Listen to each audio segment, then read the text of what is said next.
Okay, great.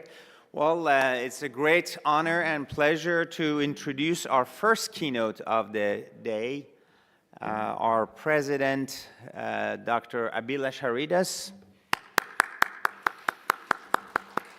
So Abhi is a renowned neurosurgeon, and he just started an institute in Los Angeles. And he's going to talk about neuroinnovation in the web of AI. And I think the field of artificial intelligence and predictive modeling and so on going to completely revolutionize the way that we actually treat patients. So with that in mind, it's an honor to have my colleague, Dr. Abhilash Haridas, join us here. Thank you, sir. Thank you, everyone. Truly an honor to speak about neuroinnovation in the web of AI. So first and foremost, I'm a neurosurgeon. I want to thank you all for being here. You could have been anywhere, but you're here with us. I want this talk to be more of a conversation than me just telling you what I think. I am a neurosurgeon. I'm not an AI expert. But the field is heading this way, and the reason for this meeting is to talk about things that will change and shape the future of neuroscience. So here we go.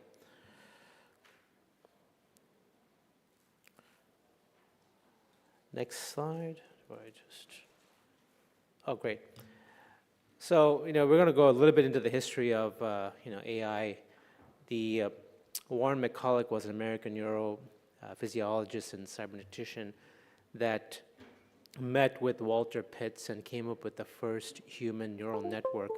This was back in the mid-1940s when they met, and a logical calculus of ideas immanent in the nervous system came to fruition.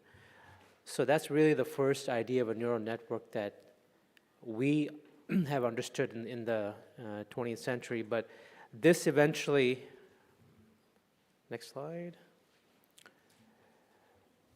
was taken over by John von Neumann. So he was from Hungary and a prodigy. He could divide two-digit numbers in his head when he was 6 years old. So clearly someone that came over to America and then obviously was involved in the Manhattan Project and worked at Los Alamos and died at a fairly early age, and we think it's because of radiation effects, most likely, but he was really critical about making the first human neural networks a reality, and that's kind of where the story begins. And of course, fast forward now, we have computers that can predict things, chess moves, and the famous iteration of Go, which was, the computer had beaten the world champion. So this is really where, predictive AI comes into play, can we really predict the future? Yes, we can predict chess moves. We can predict what will happen to a mass in the lung over time. But the one thing about predictive AI is that there's pluses and minuses, right? So can you look at someone's CV, or can you see if someone has, by their facial structure, whether they will keep their job or leave your job, or be happy in their marriage? And these are things that prediction cannot just make. So we have to take that with a grain of salt. But ultimately, there's also things like generative AI, where we take images and we transform them. So it's really important to understand this difference. And this becomes very evident when we talk about neurosciences. So you can combine music, you can combine pictures, and all that can come into fruition when it comes to generative AI. And of course, with the explosion of ChatGPT in 2022, and then also DALL-E in 2023, we're seeing an explosion of this train. So the goal is that this has only happened in the last decade. So how will this really impact us? Of course, we're humans. Our brains have evolved to this stage. But for us to really get to that next level, and AI cannot imagine. It can only be told what it's told and follow certain orders. Now, that's very different when it comes to machine learning and deep learning. which is a slightly more complicated algorithmic separation. But I think for right now in the healthcare field, we try to keep it very finite and try not to delve too much into the infinite possibilities. So, and this affects all elements, physics, math, and we talk about quantum mechanics. All this will come into play. But ultimately, we can even talk about like how does this affect human consciousness and how we think about it. And whatever path we take, it all depends on A, what is our intention of this being done, and B, if we're going to make something be run by a machine, it's obviously going to take a lot of energy. I mean, we're talking about kilotons of energy and data servers to get this moving. So, but ultimately, data is king, and that's where the field is and will be heading. So the directions are basically machine learning, natural language processing, robotics, probabilistic reasoning. All these will help us in developing better models for our patients, but also I think at the starting point of how I think of neuroinnovation is that it's going to help us make better models for our students to study from, especially anatomical models. And that's probably where the field is going to be starting from the get-go. So when we look at enhanced, for people that are not surgeons in the room, that's the human brain on the lower right-hand side. As a surgeon, we deal with trauma patients, we deal with ruptured aneurysm patients, patients that are literally on the brink of life and death. But ultimately, we recognize patterns. Neurosurgery is a 7-year training program. If you do a fellowship, it's more years. And of course, as you're practicing as a neurosurgeon, you see certain things, but then you also tend to question how someone's going to recover. So these patterns come with time and it comes with experience, but then a machine doesn't have 7 years to learn something. It can learn something in 1 minute. So the question really is that how do we take these patterns that are known and hopefully find patterns that are unknown? So if I were to show you those 2 pictures down there, the machine will probably look at that and say, that's a brain. That brain looks injured. And that's probably where it'll give me information. Now, I can ask the machine, is that a male brain or a female brain? And it'll probably give me an answer with the over 80, 90% accuracy. That's incredible. That's something that we cannot do as humans. At least I can't do it, and I've seen a lot of brains.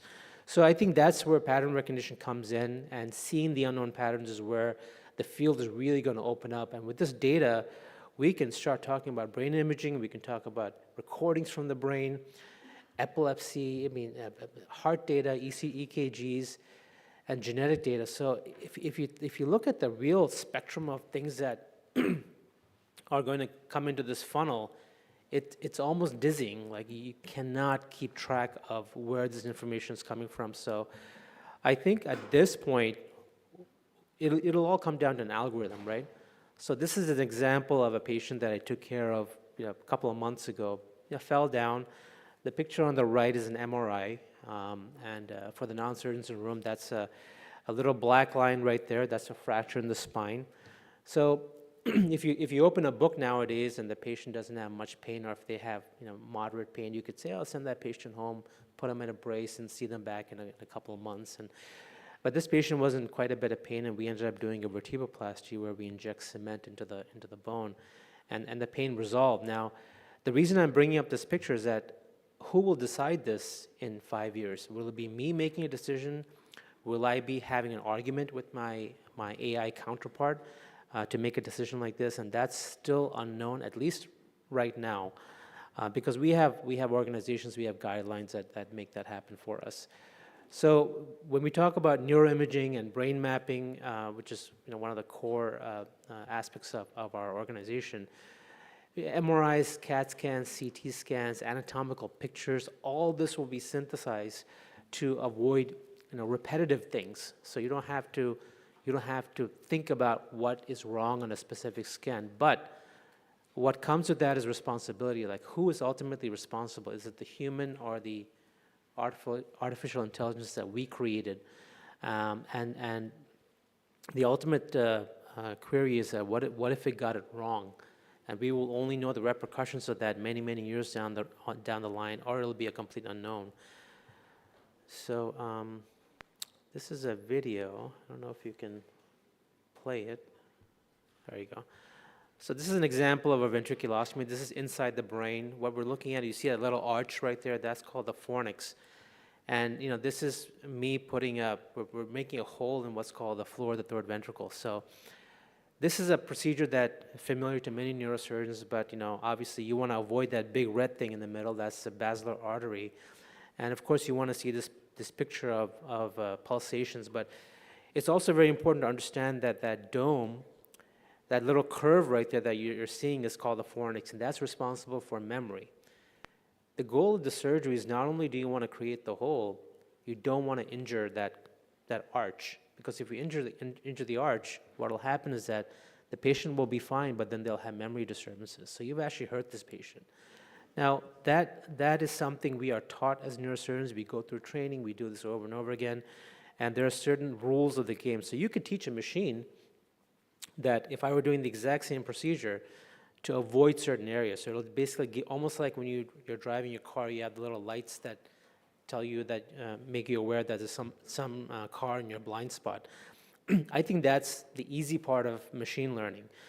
But really the question comes up is when you have a patient like this, who has all sorts of issues with their ventricular system. So this is where AI is weak.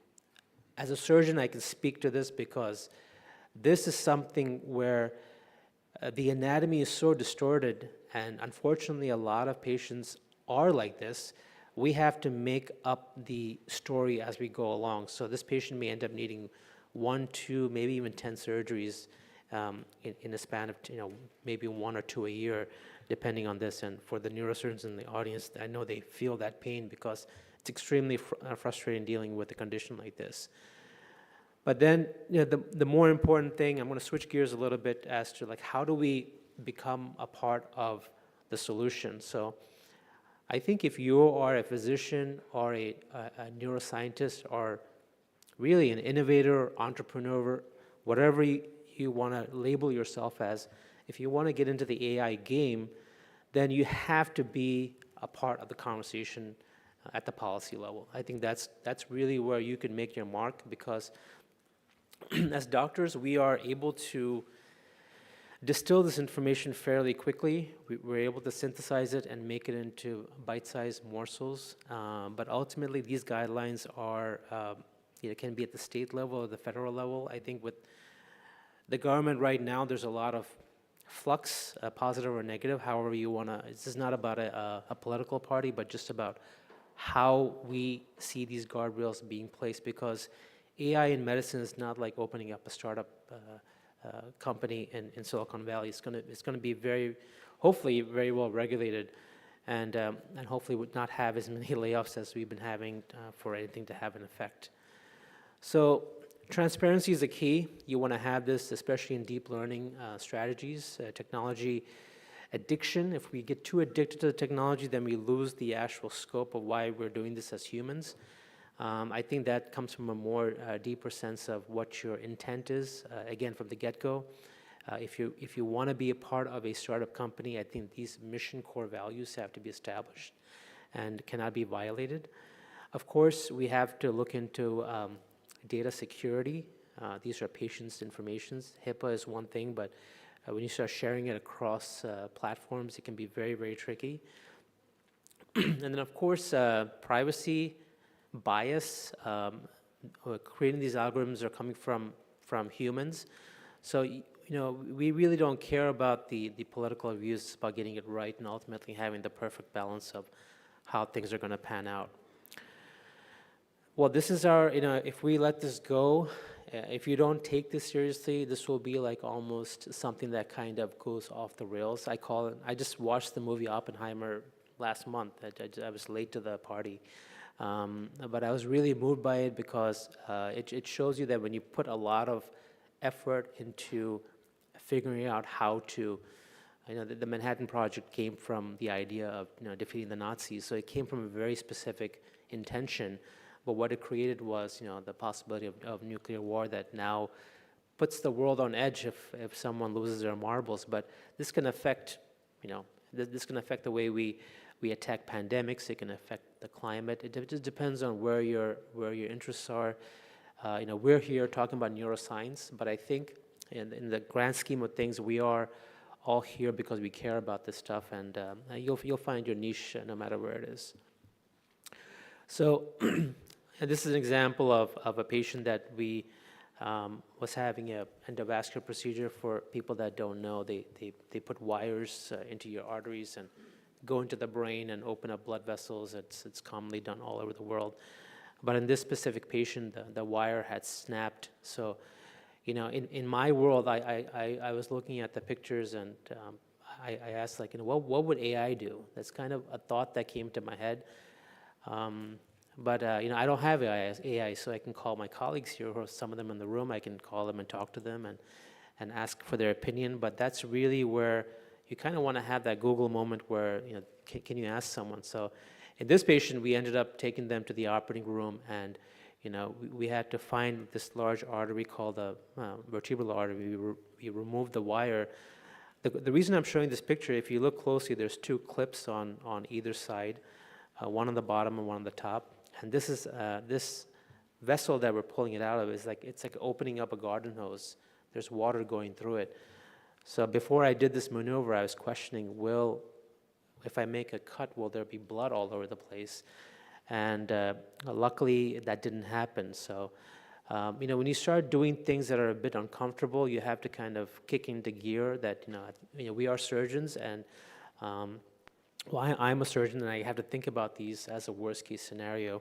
And if we have that kind of mentality when we develop AI, I think that's probably a place where I feel comfortable as a surgeon putting my first foot forward, because I always look at the worst-case scenarios. Ultimately, you don't want to hurt someone. And if you kind of think of AI that way, I think you'll be making a positive impact in the field. So what will happen to the workforce? I think, forget about doctors. I mean, we're talking about everyone, nurses, physical therapists, just anyone that has any and all contact with patients.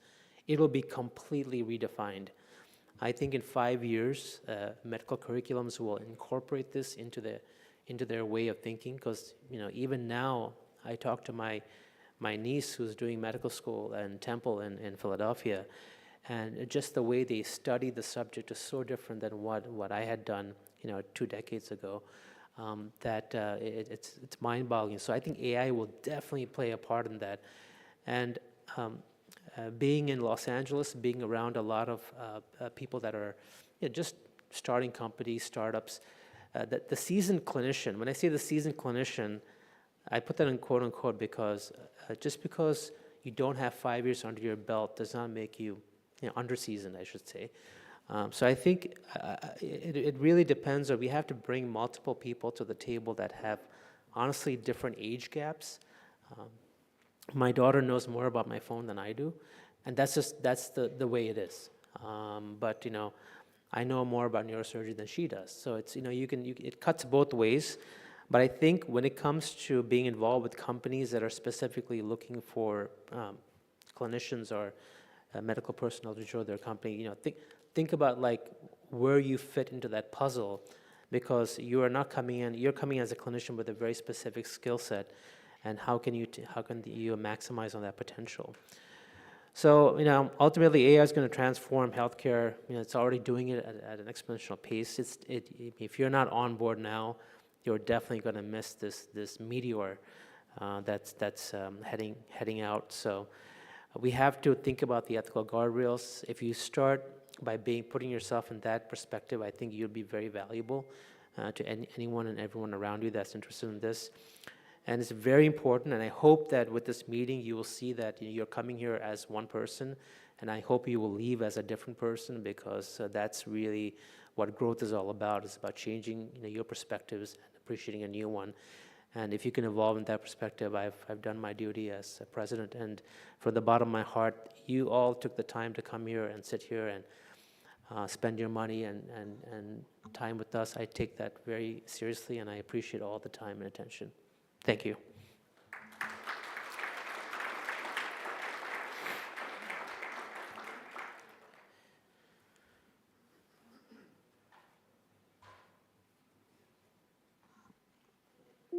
questions, comments? Great. Who is deciding, you know? So where do you think ethically and legally that starts and ends? Yeah, it's a great question. So ethics is a very it's a word that we use, right? So ultimately, I think clinicians have to just be honest with themselves. And if we're going to start talking about developing artificial intelligence protocols, you have to be willing to share the data really far beyond where the walls of any university or private practice is. So I think breaking that silo is extremely important. You cannot, and that's the issue with clinical trials. Sometimes only certain places are recruited and others are underrepresented. So that has to first break, because AI doesn't care about that. It has to apply to every patient across the spectrum. So that's number one. And number two is that we should really be asking. It's almost like the kids who play basketball in college get paid now. It's about time they got paid. You know, that's important. And so you should be asking for that compensation for your time, your intellect. You've gone to school for this up front. And I think we have to start having that open dialogue, because then it becomes a real investment. You have skin in the game. I got that off Shark Tank, by the way. You have to have skin in the game. Otherwise, it's not worth it. You're just and the spirit of innovation, altruism can only take it so far, and so it has to actually make you some money, hopefully, at the end of the day. And I think that's where companies have to really, and they have the money to invest in people like us too. So Fabulous. The other question that I have from you is that how do you see the integration of, let's say, device cell therapy and kind of AI, machine learning with other nanomedicine, so kind of a emergence of technology? How do you think that's going to help solve some of the problems in neurosurgery? yeah, I think we had a very good talk at our section this morning about robotics and microsurgery, which as a surgeon, I can talk about things that I've seen in my lifetime. And yes, I can see that definitely happening. When it comes to nanotechnology and nanoneurosurgery, I mean, that's a whole different realm that really we cannot physically touch with our hands or see. So it can be something that I believe can be voice activated, can end up being sound activated, can be induced by ultrasounds. There's all these possibilities. So it's really about taking something from point A to point B, and you know, the reason for this meeting is really to talk about those conversations, like, you know, and if you can devise a way that of like delivery of a drug, you know, past a specific gap junction to this location using ultrasounds, well, you have a bunch of tech people here. We should talk to them about it. And I think that divide between surgeons and clinicians and engineers, we think along the same lines, but we don't have the same experiences. And I think that's where this meeting becomes, at least for me, has been very fruitful, because I've been able to have these conversations. And it's amazing how simple the concept is. The concept is very simple, but the way that an engineer thinks about it and a surgeon thinks about it, it's so dramatically different. And unless we have those conversations in conferences like this, we won't be making any strides. Fabulous, thank you. As you know, we publish our textbook of nanoneurosurgery. All the editors will be here, with the exception of Dr. Heiss, the NIH, because of the administration's, kind of policies. So, we will have a book signing on Saturday at the keynote. But I really appreciate Dr. Harida's contribution to that textbook, which really is going to revolutionize the field of neurosurgery and clinical neuroscience. So last question, Vasily, go ahead.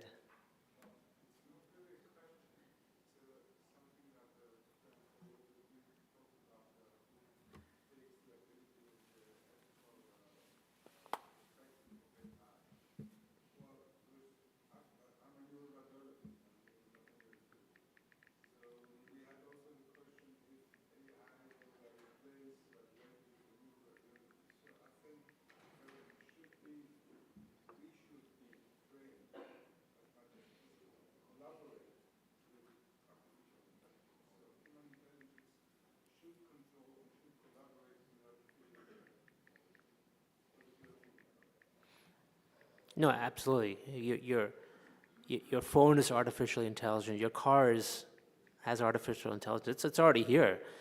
The real question is, you're not in charge of manufacturing your car. You're not in charge of manufacturing your phone, but you are in charge of the patient's data. That's where the buck stops. And I think we don't realize that how much power we have that way. When I say power, like we have the ability to control that information. So and I feel like that's where, at the end of the day, corporations will want to make money. And I think that's where the ethical lines can get blurred. But we also have, you should have that intention to be successful as an entrepreneur. But I think if you take that into consideration, it should definitely make its mark. But I mean, radiology, come on, it's incredible the amount. It can look at 1 million X-rays in 5 seconds. It's incredible. No human can do that. So I think it'll eventually just augment what you already know. So when you come to the hospital in the morning, it would have read 100 CT scans overnight and just give you the top 3 that are the most dangerous. That'll save you a ton of time. And then I think that's a very reasonable place to start. The real question is that if it misses something, is it your fault or the machine's fault? And I think those rules have to be very specified, because this could affect everyone. It could affect our malpractice insurance. It could affect just everything and the way we approach patients. So I think it's very critical to have that. And I think eventually it'll come down to, I think the American Association of Neurological Surgery will have certain guidelines for us to follow, hopefully, over time. Great. Thank you. Okay, so thank you very much, Dr. Haridas, for amazing talk and amazing vision for the organization during your presidency. In last 1 year, we have had challenges, but you helped us, engage many of the industry leaders, expand our skull-based program, and now tomorrow is a skull-based cadaver lab. So those of you who are excited about seeing actual surgery, so tomorrow we have a full day cadaver lab in the 18-wheeler outside. It's already set up. If you go out, you'll see a big lab we have set up as a kind of a field hospital, I would say. So Dr. Haridas will be chairing that program. So thank you very much again. So, okay, so the next keynote is Dr. Dave Barron. And Dave is a psychiatrist, but also a dear friend and colleague who unfortunately lost his house in the Altadena fire. And, when this tragedy organization in the Palisades, and so I just reached out to him and I said, listen, we got to do something about, kind of mapping out the psychiatry of resilience and rebuilding. This could be a family tragedy. This could be loss of a house, loss of a child, loss of a family. And we also, Dr. Philman is here with us, so from City of Hope, if you can join us on the panel. And she also, unfortunately, lost her house in Altadena. I think my colleague, Dr. Ashraf Al-Sair is not here. He lost his house in Palisades. But in any case, so I don't want to take too much time, without further ado, Professor David Barron. You have the time? Good. Yeah. 20 minutes? Oh, 20 minutes, yeah. Well, first of all, I want to welcome all of you to the Congress, and I really need to put a special thanks to my colleagues who many have traveled a lot of distance, the leaders in the world of sports psychiatry. We had a wonderful session this morning, and I see they're all sitting over there, but I want to reach out to them and thank them. They're my colleagues for many years. And why I want to start out with that is when we talk about resilience, the athletic world is a heck of a good place to look at what makes an athlete resilient or not resilient. and they end up maybe seeing us as sports psychiatrists. So what I want to do today is kind of just give you a brief overview of what happened. Babak said he reached out to me to talk about this, but our meeting is about brain mapping and therapeutics. And I want to make sure that we look at this as an opportunity to have something be a therapeutic intervention based on something that maybe started out in a more tragic way. So I don't have any conflicts related to this, other than I'm conflicted dealing with all the mishigas, as my Jewish grandmother would have said, in dealing with having lost everything you own. So this is the view out my living room window. On January 7th, not too long ago, I was actually out with dinner down the street in Pasadena, and we were having a chicken dinner with my son, and my oldest son called and said, "Dad, you okay?" I said, "What do you mean?" He said, "Well, there's a fire." And we had smelled smoke, and I thought it was the burning chicken back in the kitchen. And we went out and we looked out, and Altadena sits just north of Pasadena. For those of you who aren't here, I lived up in Eaton Canyon, so that's my claim to fame. The canyon I own the top of is now the name of the most devastating fire in the history of the United States. And we drove up the driveway, and this fire was raging at just about 100 yards a second. It was being fueled by 100-mile-an-hour winds, and you can see it was kind of a straight line going up. So January 8th, this is what my 2.5-story house looked like. It's about that deep. You can see the car. I got a big kick out of when the insurance company said, "Well, we want to come and pick up your car," when we put in the claim. And I said, "Well, it's knock your socks off, but you better bring something, because the tires were burned off, melted, the glass blew out, and the engine exploded." So it was a fire that was unlike what we see, where you just see the flames and things are left over. This was more like a bomb went off. And if you look at my house, there was zero left, nothing. In that pile of rubber was once a piano. In that pile was all my Olympic memorabilia from 7 Olympic Games that I've had the pleasure of working with. And basically everything we owned was gone, including our fireproof safe. So any of you who have a fireproof safe at your home, I can tell you they ain't so fireproof. Ours melted, and there was nothing left of it.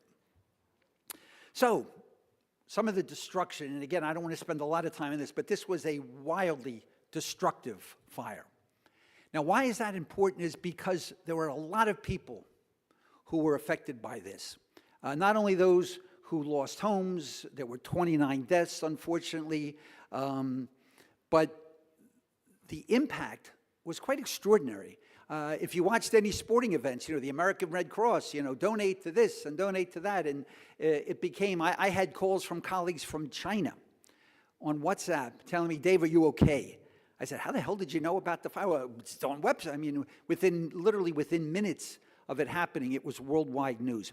Now, why is that important for us? Because part of resilience has to do with the level of exposure. And when something becomes a mass event, it actually has a tendency to improve the ability to have resilience. And why is that? Because it massively increases the amount of people who will try to reach out. One of the things that made a big difference for me is so many of my colleagues and friends and former students from around the world were calling me, "Dave, are you okay? Yeah, come live with me." And that process of having someone reach out reinforces the social networks that we have, that people care about you, and it does a lot in dealing with how we become resilient to a particular event. To me, the most difficult thing is the poor individual who's dealt with significant trauma, but there's nobody there for them. Nobody even knows. They suffer in silence. This was not a silent event. I was very fortunate to be reminded how many people cared about me, were concerned about me, and that was a wonderful feeling. When I thought about people said, "Geez, you lost everything." I said, "Yeah, I lost everything, stuff that had high sentimental value." But the one thing it did is it reminded me how lucky I was to ever get them in the first place. They might have been gone, but I was lucky enough to get them in the first place. And I got the opportunity to relive the memories. whether it was from sporting events or presidential awards that I've been fortunate enough to get, that in my mind, I remember standing in front of the president of Singapore, and his name was S.A. Nathan, Nathan. So it's a big event. They got media there, and there's a president, and I go up and I say, President Nathan, I'm honored to get this award. And he leans over to me and says, Professor Barron, it's Nathan. I'm not a Jewish hot dog. So we all laughed, and we had a good, true story, but I had the chance to relive that memory because I had lost the award that he gave me. I might have never even thought about it again. So I think part of resilience is the capacity, as we talk about in CBT, is there another way of interpreting what you're thinking, what you're feeling, and what you're behaving, those automatic negative thoughts. And for me, it became really easy because I said, how fortunate am I that I got the chance to relive those wonderful memories. And maybe the stuff is gone, and I'll miss the stuff. I'd be lying if I didn't say so. But the opportunity to have gotten them in the first place reminded me that maybe we have to really think about how lucky we are for what we have, not what we don't have or what we've lost. So, when we talk about emotional resilience, it's an individual's ability to adapt to stress, adversity, or trauma in a healthy way. And I think that's the key. In psychiatry, we're talking now about positive psychiatry. It's a movement I've been very involved with, and it's really looking at things not like everything is, through rose-colored glasses, but understanding that there is two sides to a coin. And sometimes we can choose to only focus on the negative, or sometimes we can choose to focus on, is there a positive side to this? How can I grow from this? The topic that we're talking about today, growth through trauma. The capacity to bounce back from a challenging experience.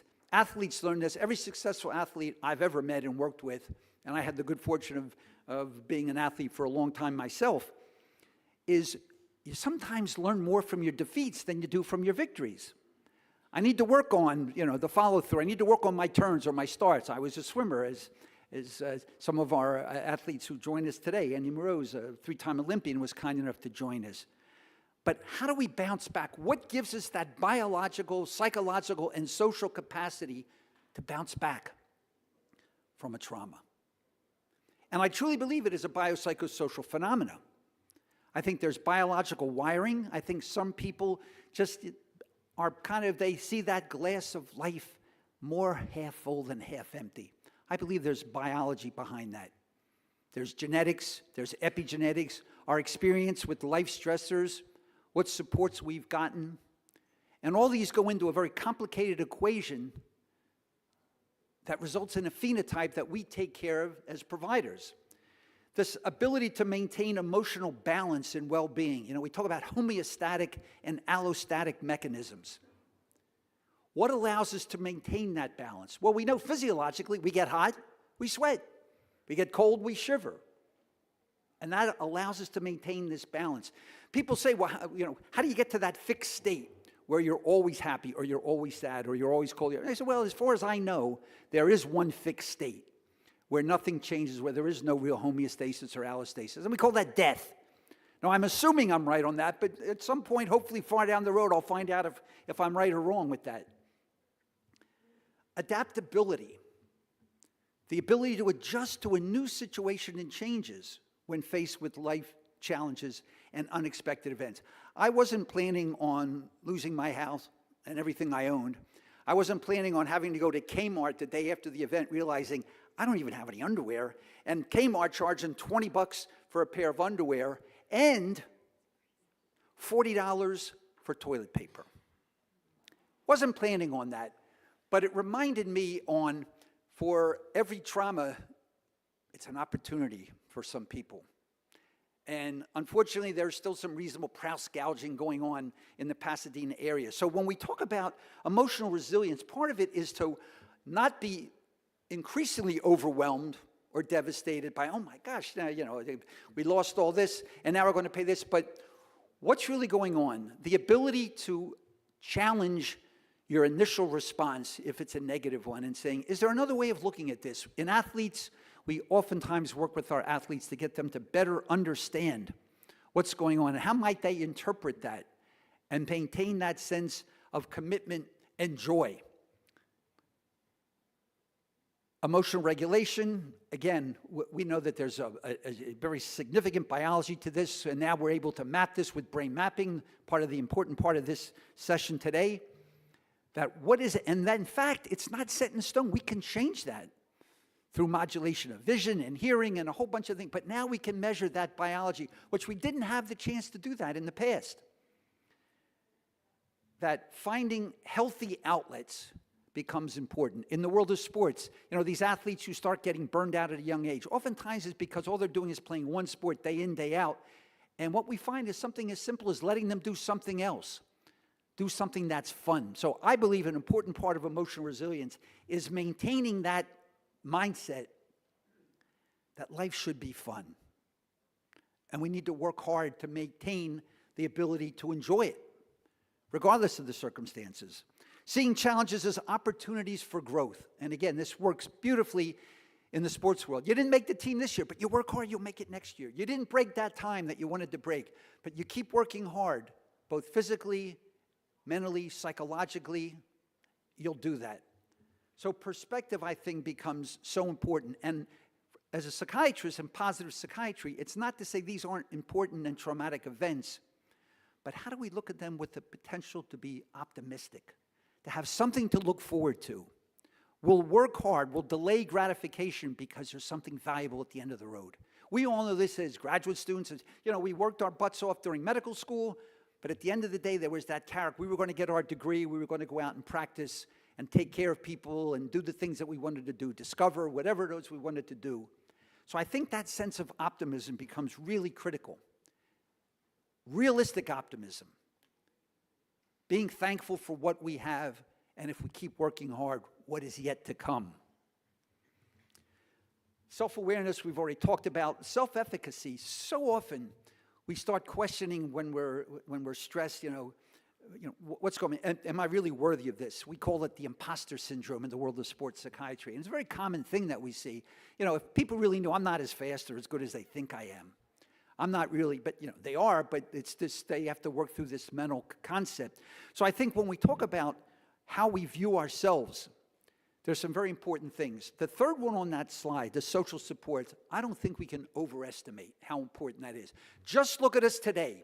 We are in a room with colleagues and friends. We're not looking at little tiny Zoom screens. I get so damn sick of seeing those. But it's better than not being able to have the meetings at all. But isn't it nice to see that, oh, this person's 6'2", or this one's 5'3", but we are social animals.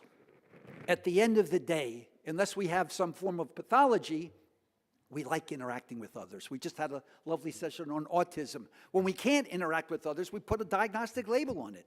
And there's differences in their brains, as we just saw in some elegant presentations. So social supports, the ability to be able to reach out. We reach out to each other. We come to congresses.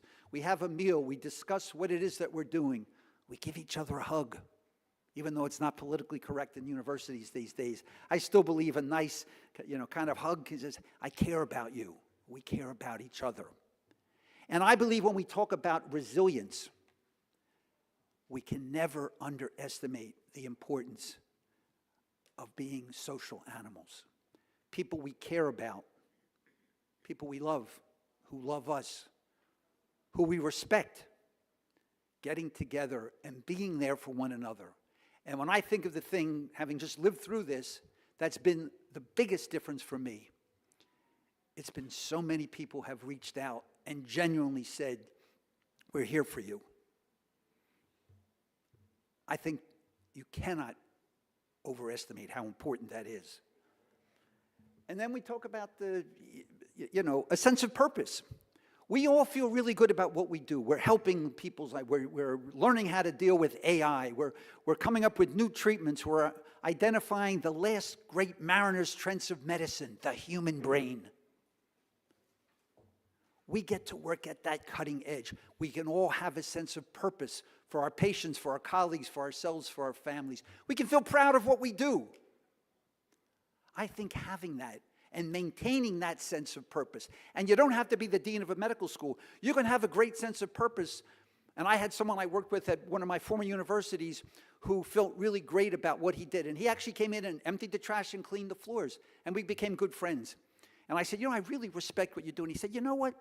People don't understand, but I understand. They're not going to be able to do their work if they come into a dirty office, if the trash is filled up. So I feel like I'm making a contribution. I said, you're making a huge contribution.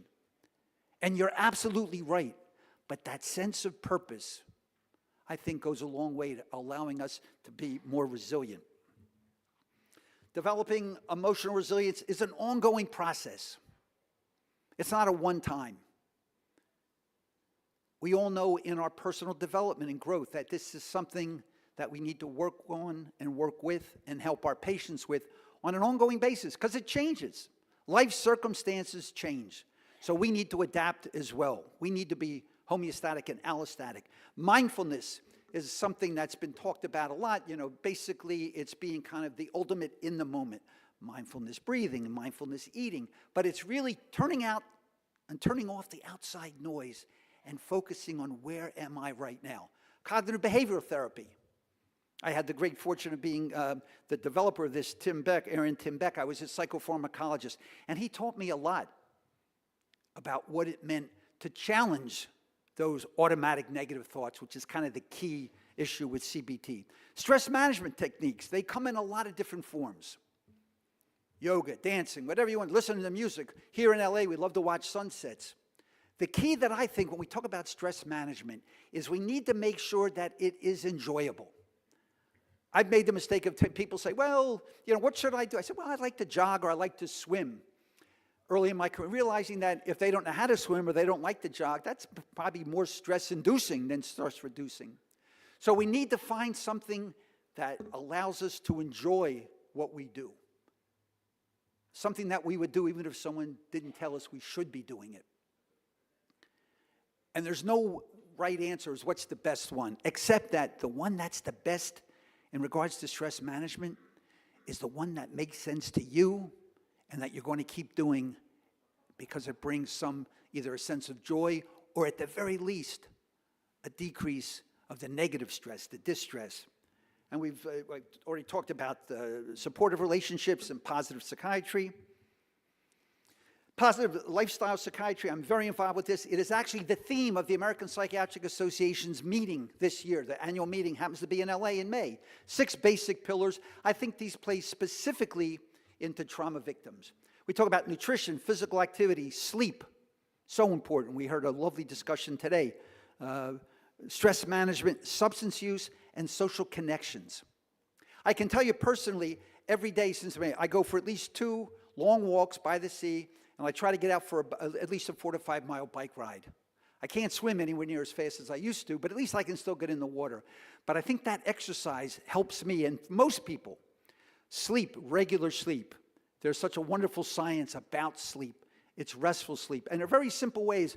If you ask someone, are you getting good sleep? A real simple way to assess that is, how rested do you feel in the morning? If someone says, well, I was 12 hours in bed, but I feel like a washed rag in the morning, or I got 3 hours, but if someone's feeling rested and refreshed, that's a pretty good barometer, at least the first cut, that maybe the sleep is okay. But we need to monitor that closely. We talked about stress management. We've talked about social connections. Substance use. Unfortunately, we saw this post 9/11, that alcohol consumption went way up. Well, we all know what the effects of alcohol is on the brain, particularly too much alcohol. So I think we have to be very cautious in dealing with resilience that substances do not play a role at all in the management. Out of destruction comes chaos. Again, there's this path of what they call post-traumatic growth. I'm a big believer in that. I honestly, in my heart of hearts, believe 2025 is going to be the best year of my career and the best year of my life. And why do I believe that? It's not because I'm just Pollyanna, but because so many of my colleagues have reached out and said, hey, we've been talking for 5 years about doing a study. Let's do it. So we've got a big international project going on looking at burnout in youth athletes that I've been able to. We've got about 7 or 8 countries involved and many of my colleagues, and it's so much fun to do. I'm not so sure it would have happened as quickly had this not happened. The better ability to appreciate what really matters in life. As I said, you can lose a lot of stuff, but it sometimes is what really matters. Is it the relationships? Is it the memories? Yes, it would be nice to have some of the artwork and some of the uniforms and blah, blah, blah, but is that what really matters the most? Maybe not. A true sense of gratitude, not looking at what I've lost, but what do I have now?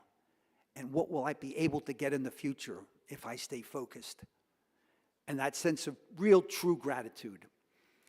The ability to prioritize future life goals. It's amazing to me how much crap I've decided, I'm not going to go do that anymore. At my age, I don't have to do it anyway, but let's focus on the things that really do matter. Our work, our relationships, the things that make our lives joyful.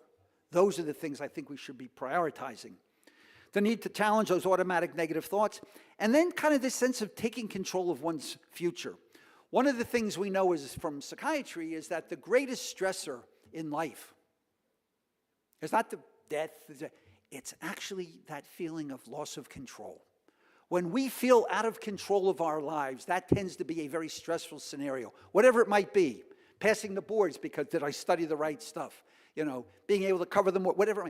That loss of control, when we can genuinely feel that we are in control of our lives, our relationships, this allows us to experience post-traumatic growth. And I think taking the opportunity to appreciate what's been given to us and what we have the capacity to give back makes a huge, huge issue when it comes to feeling fulfilled in our life and in our relationships. So real quickly, this is what was left of my house. Everything was flat rubble. I went back about 3 weeks later. This was a rose bush that was completely singed, burned, nothing there. And I went up to look at the property to see if I could find anything. There was nothing there. But it was if God, him or herself, had put this on me for this talk, there was this gorgeous, perfect yellow rose. How it got there, I have no idea. You can see the black, the walls are all gone. Brick's not so bad when it comes to fire retardant, as that slide shows. But to me, this is what it's about. It's about knowing in our lives that that beautiful yellow rose is waiting for us to enjoy. A few references for those who are interested. Thank you so much for indulging me. Enjoy the rest of the Congress. And always let trauma allow you to grow beyond where you are now. Thank you. Every time I speak to David, I learn from him. So we're going to have a panel, and our wonderful colleague is also here from City of Hope. So I want her to share her kind of resilience techniques, and I would say, of course, losing a house in a tragedy or losing, family. So I think, how do you think our brain should react, or is there any variety of that? Absolutely. First of all, I just wanted to thank Professor Barron for such an inspiring talk. I happen to live in Monrovia, which is not far. Just down the road. Just down the road, and I was very lucky not to lose my house. However, I evacuated for about 30 hours. And I had a similar experience. I had colleagues from New Zealand, Australia, Europe. They were all reaching out to me. Are you okay? Do you want to come and stay with us? And I was, of course, thinking, sure, New Zealand, no problem. But there was a huge, huge outreach from friends and family.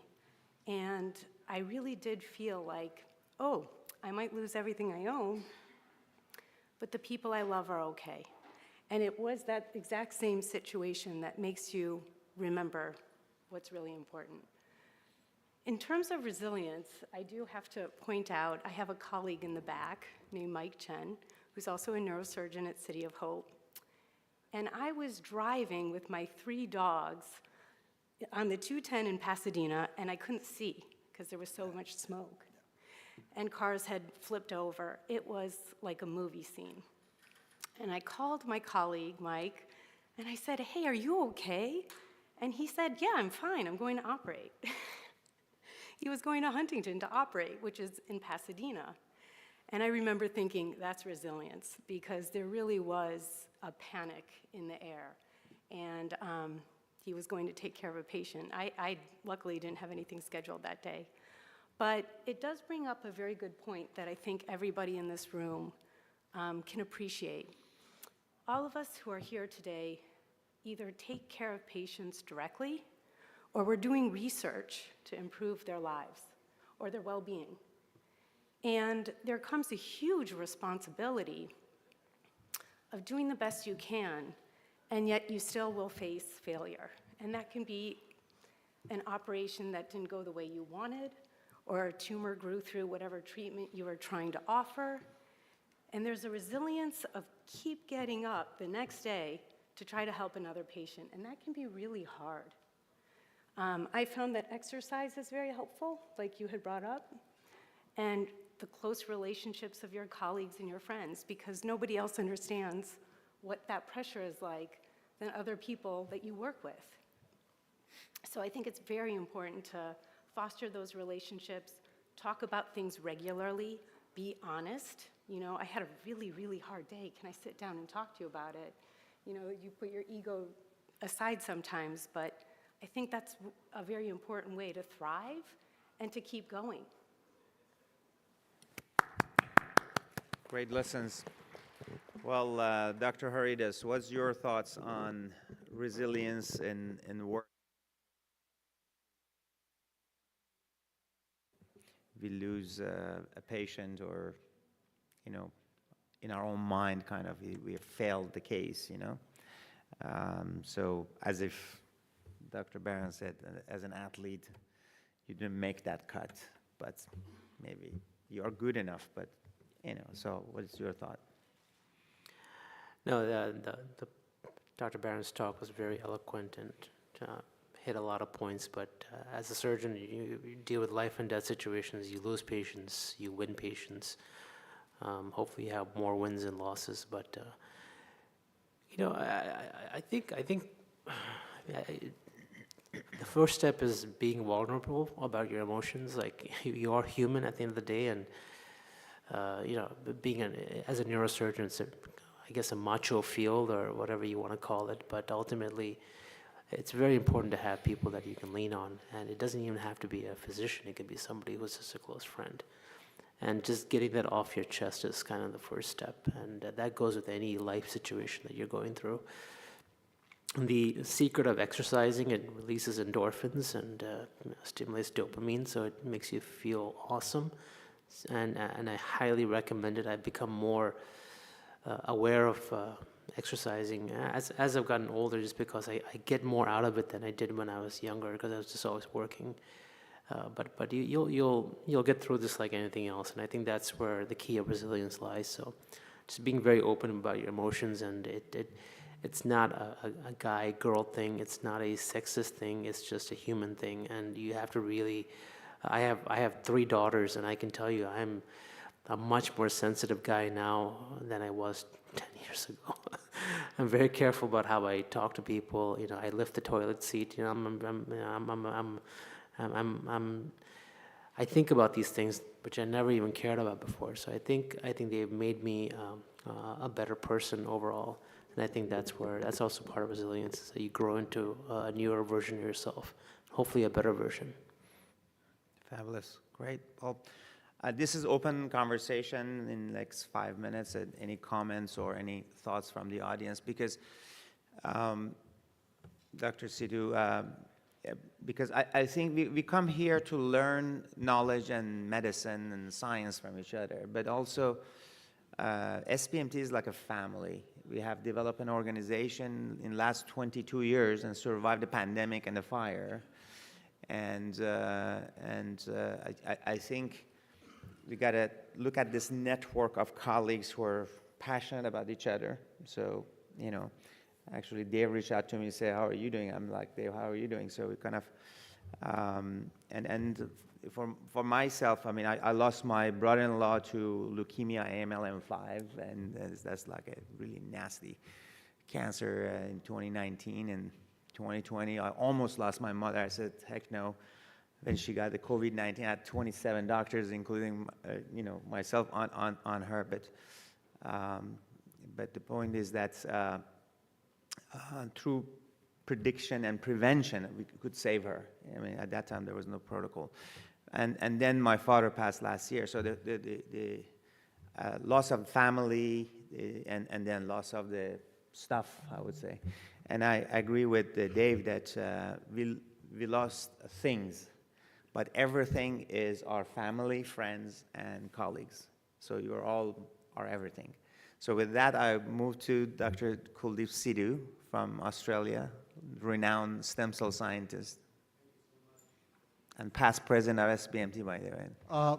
If you can hear me well, but I appreciate Dave, excellent talk.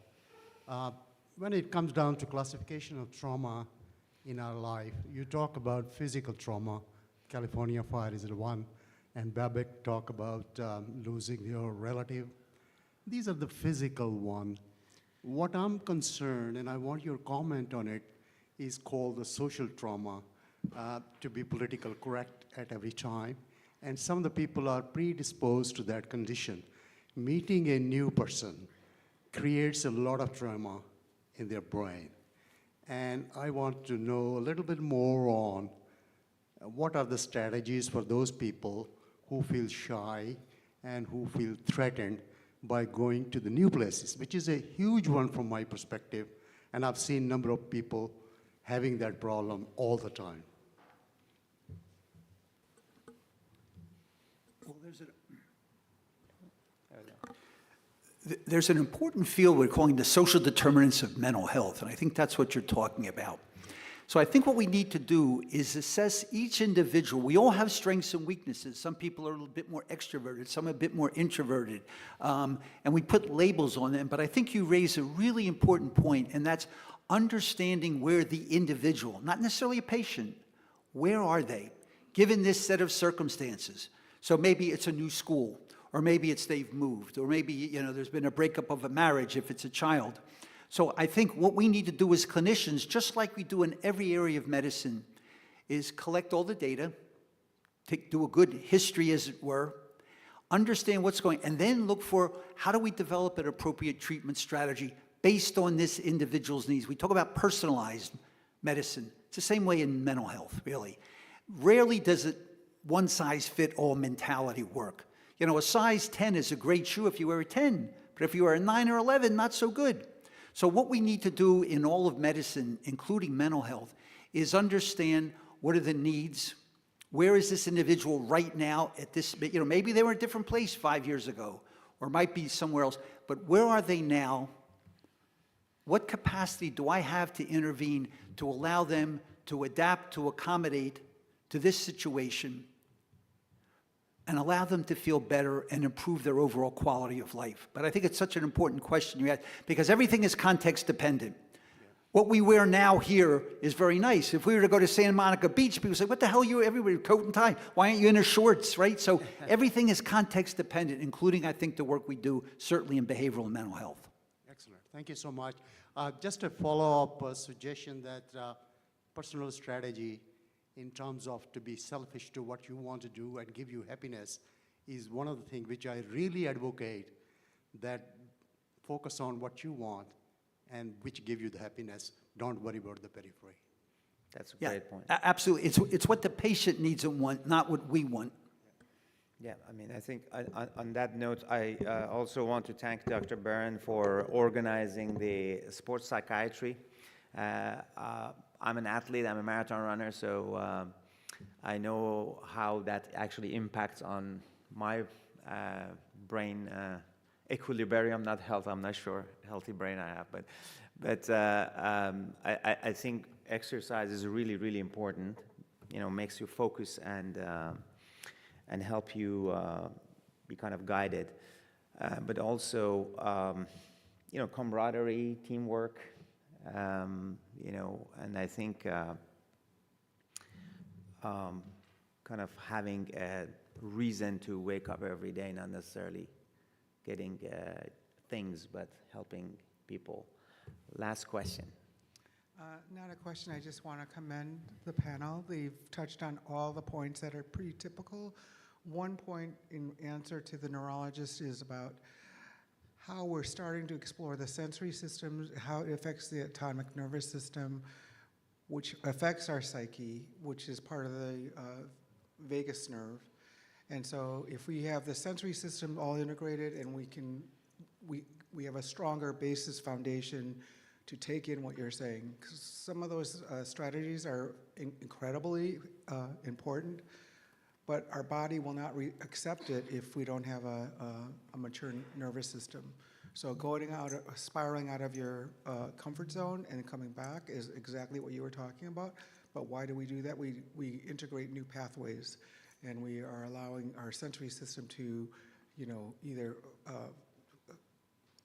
oversee the autonomic nervous system of fight or flight. So if you're introverted, and you have that, usually is if you do a further test like you're talking, more further evaluation, you'll find that that person probably has a lot of sensory system issues, and that's why they're introverted. Some people are introverted and they get their reinforcement from being quiet, and extroverts love having people around them. So it's a balance of both of those, and thanks for listening to me. Great. All right, so we're gonna wrap up rapid fire 1 minute. We start from Dr. Haridis.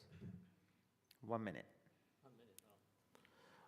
Well, be resilient, talk about your emotions, don't be scared, and enjoy the rest of the meeting and talk to as many people as possible. There's a lot of really, really interesting, skilled, talented people around the room, and hopefully you'll get to meet as many of them and have a new perspective at this meeting. So thank you. Thank you. Dr. Barron. Well, I want to end with something I call the barren vegetable soup analogy. What's the vegetable soup analogy? It's if you ask someone, what's the one ingredient that makes for a delicious vegetable soup? And the answer is, there is no one ingredient. It's the combination of many ingredients at the proper temperature. And I think when we're talking about resilience or this meeting, we need to understand there are many ingredients. This is an equation with many variables. And what our job is to understand the importance of all of them, putting them together. Genetics, epigenetics, brain mechanisms, social science, core biology, understanding them with one final goal in mind. How do we improve quality of life? Understanding that there are many, many variables that we need to look at. Great. So my last thought about resilience would be the importance of understanding how you feel. Appreciate it, embrace it. Forgive yourself if you feel like you failed or you could have done better. Reach out to those that you love, and this way the next day you can get up and do better. Fabulous. Well, I thank the panelists for an amazing panel here. I think network of who you know and network of colleagues and friends will drive your career forward. We all know about that. We all have mentors and friends who contributed to our, not only health, but also careers. And being part of a network of Sbmt, I would say, pays dividends. So having amazing colleagues in a network that you can annually come together and learn and also count on them at the time of crisis. So I hope you join us as a member. So I thank you all for listening to this keynote panel. Okay, thank you.